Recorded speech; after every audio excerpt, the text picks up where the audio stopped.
ఓం హ్రీంకారాసనగద్భితానలసికాం సౌః క్లీం కళాంభిప్రतीं సౌవర్ణామ్రధారిణీం వరసుధాధౌతాం త్రినేత్రోజ్వలాం వందే పుస్తకపాశమంకుశధరాం స్రగ్భూషితాముజ్వలాం త్వాం గౌరీం త్రిపురాం పరాత్ప్రగలాం శ్రీచక్రసంచారిణీం. ఓం క్లీం క్లీం కామాఖ్యా క్లీం క్లీం నమః. మనకి కామాఖ్యాదేవి గురించి అంబుబాచి అనేటటువంటి ఉత్సవం మనకు సంవత్సరానికి ఒక్కసారి జరుగుతుందని తెలుసు. అయితే అది ఎప్పుడు జరుగుతుంది అని అంటే మనకి ఆషాఢ మాసం శుక్లపక్షం సప్తమి నుంచి ఏకాదశి తిథుల్లో జరుగుతుంది. అయితే అమ్మవారు ప్రతి నెల కూడా రజస్వలవుతుంది, మనకి బహిష్ట అవుతుంది. అయితే సంవత్సరానికి ఒక్కసారి మాత్రమే మనం ఆ టెంపుల్ అథారిటీస్ వాళ్ళు ఫంక్షన్ చేస్తారు. అది ఎప్పుడు అంటే ఈ యొక్క ఆషాఢ శుద్ధ సప్తమి నుంచి ఏకాదశి తిథి వరకు. అది ఎప్పుడు పడింది మనకి? జూన్ 22వ తేదీ నుంచి జూన్ 26 వరకు ఫంక్షన్ జరుగుతుంది, ఫెస్టివల్. అంటే అప్పుడేనా అండి అంటే సంవత్సరం అంతా కూడా జరుగుతుంది. ఇప్పుడు పుష్కరాలు ఉన్నాయి, మనం పుష్కరాలు సంవత్సరం అంతా కూడా ఇప్పుడు యమునా నది పుష్కరాలు జరుగుతున్నాయి. దేవగురువైనటువంటి బృహస్పతి కమండలంలో ఉన్నటువంటి పుష్కరుడు యమునా నదిలో ప్రవేశించాడు. ఎక్కడ? కర్కాటక రాశి, గురుడు కర్కాటక రాశిలోకి వచ్చినప్పుడు. అప్పుడు సంవత్సరం అంతా కూడా పుష్కరాలే, కాకపోతే ఆ ఘాట్లు లోతుగా ఉంటాయి, మీకు నీళ్ళు ఎక్కడ చేయాలో తెలియదు. కాబట్టి ప్రభుత్వం ఏం చేస్తుందంటే మొదటి 11 రోజుల్ని ఆది పుష్కరాలని, ఆఖరి 11 రోజుల్ని అంత్య పుష్కరాలని చెప్పేసి జరుపుతుంది. మిగతా రోజంతా స్నానం చేయొచ్చు. ఇంకా ప్రిసైజ్గా అనుభవజ్ఞులైనటువంటి మన గురువు గారు చాగంటి కోటేశ్వరరావు గారు వీళ్ళంతా కూడా మధ్యాహ్నం 12 గంటల నుంచి 1 గంట మధ్యలో వీళ్ళంతా కూడా ప్రతిరోజు కూడా పుష్కరుడు ఉంటాడు కాబట్టి స్నానం చేసుకోవచ్చు అని.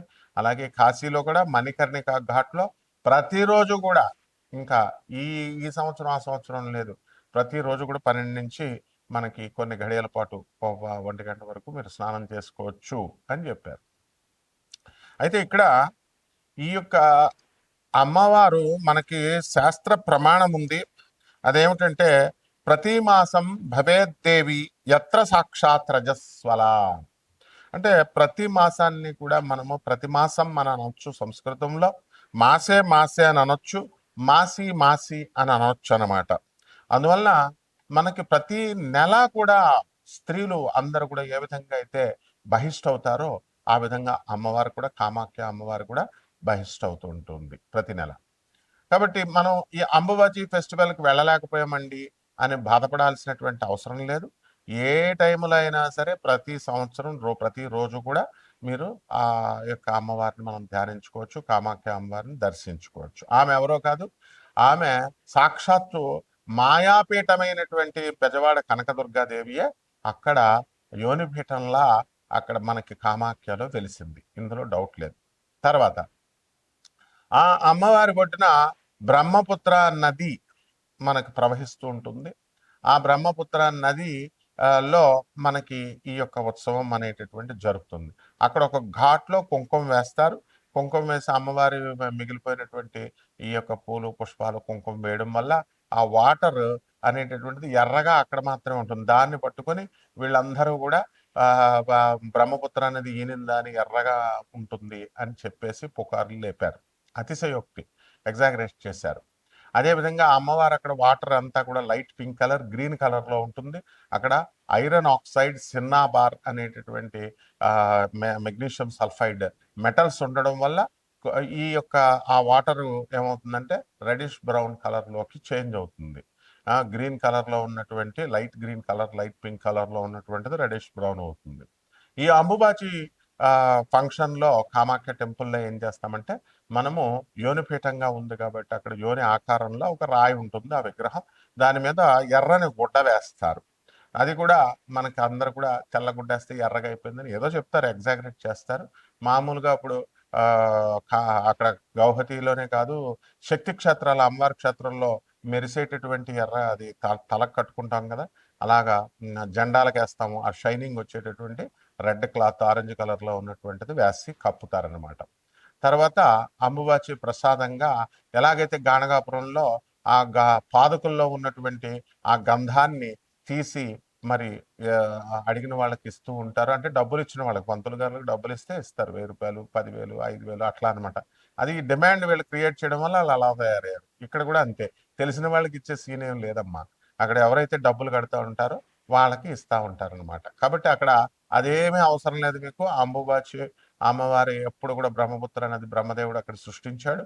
ఆ వాటర్ అక్కడ ఒక స్ప్రింగ్ ఉంటుంది, అంటే వాటర్ ధార, నీటి ధార ఆ అంబుబాచి అమ్మవారి కామాఖ్య టెంపుల్ లోపల అది ఆ యోనిపీఠం మీదగా స్రవిస్తూ ఉంటుంది, ప్రవహిస్తూ ఉంటుంది.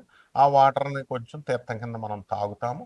అక్కడ కామాఖ్య టెంపుల్లో 64 యోగిని గణాలు, తర్వాత అష్టాదశ శక్తి పీఠాల దేవతలు, మొత్తం సమస్త శక్తులు అందరూ కూడా ఉన్నారు. దశమహావిద్యల అధిష్టాత్రులైనటువంటి తార, మహాకాళి, చిన్నమస్త, త్రిపుర భైరవి, బగళాముఖి, తర్వాత రాజశ్యామల అంటే మాతంగి, తర్వాత భువనేశ్వరి, కమలాత్మిక, ధూమావతి అండ్ షోడసి లలిత అమ్మవార్లందరూ కూడా అక్కడ ఉంటారు. ఆ టెంపుల్ నుంచి ఒక 8 కిలోమీటర్ల దూరంలో భువనేశ్వరి అమ్మవారు ఉంటారు. కాబట్టి సాధన చేయాలి అనుకునేటటువంటి వాళ్ళు అక్కడికి వెళ్ళి దర్శించుకుంటా ఉంటారు, అక్కడ ధ్యానంలో చేసి వస్తూ ఉంటారనమాట. కాబట్టి ఇక్కడ మనకి ఈ అమ్మవారి గురించి ఏం చెప్పారు, పుష్కరాల్లో ఏ విధంగా అయితే మనకి, ఇప్పుడు మాది గోదావరి రాజమండ్రి, గోదావరి పుష్కరాల్లో ఆ సంవత్సరం అంతా కూడా మేము పెళ్లిళ్ళు చేయం, ఆ నది ప్రవహించాడు. అలాగే మేము బెజవాడలో పెరిగాం, బెజవాడ కనకదుర్గ దేవస్థానం గురువుల దగ్గర, మన దత్తాత్రేయ శర్మ గారి దగ్గర మేము చదువుకున్నాం. కాబట్టి మరి అక్కడ ఆ కృష్ణానది ఒడ్డున మరి అక్కడ కూడా కృష్ణా పుష్కరాలు జరిగినప్పుడు పెళ్లిళ్ళు చేయం, ఆ నది ఒడ్డున ఉన్నటువంటి శుభకార్యాలు చేయరు పుష్కరాల్లో. అదే విధంగా ఈ అంబుబాచి ఫంక్షన్ జరుగుతున్నప్పుడు మనం ఏం జరుగుతుంది అనంటే, పురాణాల్లో చెప్పబడినటువంటి శుక్తి మనకి అంబువాచి త్యాగధినే గృహారంభే ప్రవేశనే గృహేచ ఏమంటాడు, వాపి తటాకారంభేచ గృహేచ కృషి కర్మణి, అంటే ఈ పనులు చేయకూడదని చెప్తోంది. ఏమిటా పనులు? అంబువాచి అన్న, అంబుబాచి అన్న అంటే రవీంద్రనాథ్ ఠాగూర్ అనడానికి బెంగాల్లో రవీంద్రనాథ్ బాబు అలుగుతారు బాపదులు, రవీంద్రనాథ్ ఠాగూర్ అని. అలాగే అంబుబాచి అయితే అంబుబాచి అంటారు. కాబట్టి అంబుబాచి త్యాగతినే ఏమిటి, ఆ రోజుల్లో ఏం వదిలేయాలట? గృహారంభే, గృహాలు కొత్తగా గృహ ప్రవేశాలు చేయకూడదు, ప్రవేశనే. తర్వాత వాపి తటాకాలు, ఈ నూతులు తవ్వించడాలు, ఇలాంటి సరస్సులు వేయడాలు, ఇలాంటి అన్ని కూడా ఆరంభాలన్నీ కూడా చేయకూడదు, కొత్త నూతన గృహప్రవేశాలు చేయకూడదు. కృషి కర్మని, వ్యవసాయం చేసేటటువంటి రైతులు కూడా ఈ పనులు మానేసుకోవాలి అని చెప్పారు. బాగుంది. అయితే ఈ కామాఖ్య పండగ, కామాఖ్య టెంపుల్ అసలు ఎందుకు ఆవిర్భవించిందండి? ఎందువలన అంటే, ఇప్పుడు జనరల్గా మనము ఈ ఆడవాళ్ళు ప్రతి నెల కూడా బహిష్టులు అవుతూ ఉంటారు. అది కొంచెం దూరంగా కూర్చోండి అని అంటారు, ముట్టుకోకుండా కూర్చోండి, బయట కూర్చోండి అంటారు. కారణం ఏమిటంటే రెస్ట్ ఇవ్వాలనేటువంటి ఉద్దేశంతో. వీళ్ళ వంటగదిలోకి వెళ్ళొద్దు అంటారు, వంట చేయొద్దంటారు, వంట ముట్టుకోవద్దంటారు. ఈ పనులు ఏమి ముట్టుకోవద్దమ్మా అంటే ఏంటి, నువ్వు వెళ్ళి ఒక మూల రెస్ట్ తీసుకో. ఎందుకనంటే ఇక్కడ హార్మోనల్ ఇంబ్యాలెన్స్ వల్ల మీకు ఈ యొక్క సమస్యలు అనేటటువంటివి వస్తాయి. ఇది ఋతుక్రమం, ఇది సృష్టి రహస్యము. అందువలన మళ్ళీ నెక్స్ట్కి ప్యూబర్టీ అండ్ ఫెర్టిలిటీకి, సంతానోత్పత్తి చేసేటటువంటి శక్తి పుంజుకుంటుంది. కాబట్టి ఆ గర్భాశయం, అందువలన రెస్ట్ తీసుకోమ్మా అంటారు. And goddess Kamakhya is the very form of earth.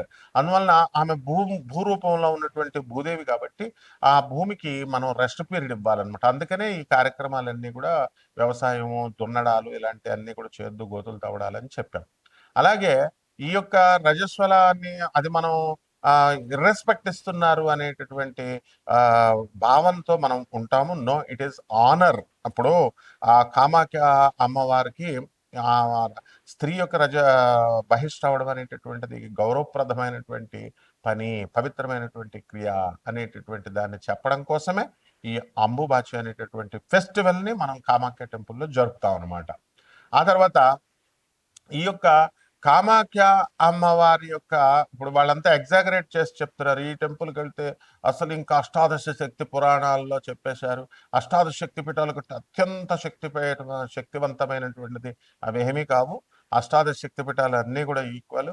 And ఈ యొక్క అష్టాదశ శక్తి పీఠాలు అన్నీ కూడా అన్నిటికీ మూలపీఠము, మాయాపీఠము బెజవాడ కనకదుర్గమ్మ దేవస్థానం.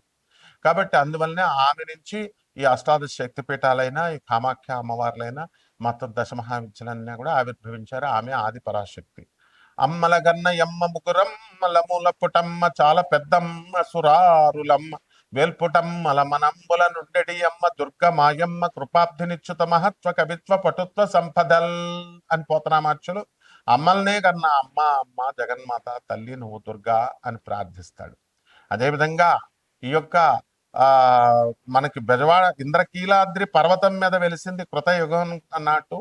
అప్పుడు ఆ అర్జునుడు మనకి అక్కడి నుంచి పాశుపతాస్త్రాన్ని తెచ్చుకున్నాడు ఆ కొండ మీద. కాబట్టి ఆ బెజవాడ కనకదుర్గమ్మ దేవస్థానం ఎలాంటిదో, ఈ శ్రీశైలం అమ్మవారు భ్రమరాంబ ఎలాగో, కాళహస్తి జ్ఞానప్రసూనామ్మకి ఎలాగో, అష్టాదశ శక్తిపీఠాల దేవతలు ఎలాగో, ఈ ఈ యొక్క కామాఖ్య అమ్మవారు కూడా అంతే శక్తివంతమైనటువంటిది. ఆమె అక్కడ వెలిసింది కాబట్టి ఈ పీఠం ఎక్కువ ఆ పీఠం తక్కువ అనేది మనం చెప్పుకోకూడదు. అట్లాగా డిస్టింగ్విషన్ డిస్క్రిమినేట్ చేయకూడదు. ఇది కూడా ఎగ్జాగరేషన్ అవుతుంది.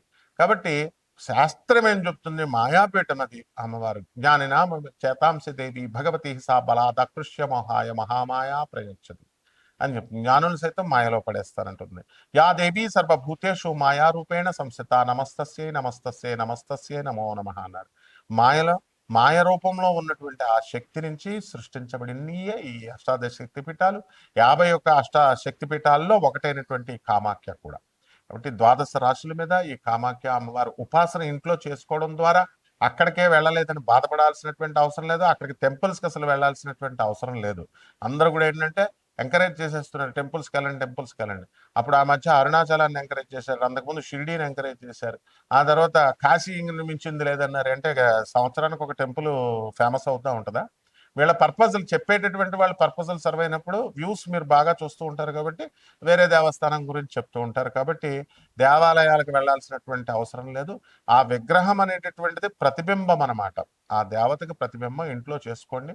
ద్వాదశ శక్తి పీఠాలన్నింటికి కూడా ద్వాదశ రాశులు వారు ఏ విధంగా ప్రభావితం చేస్తాయి అష్టాదశ శక్తి పీఠాలు, ఈ కామాఖ్య టెంపుల్ అనేటటువంటిది మనం ఒక్కొక్క రాశి వారీగా చెప్పుకున్నాం. వృశ్చిక రాశి.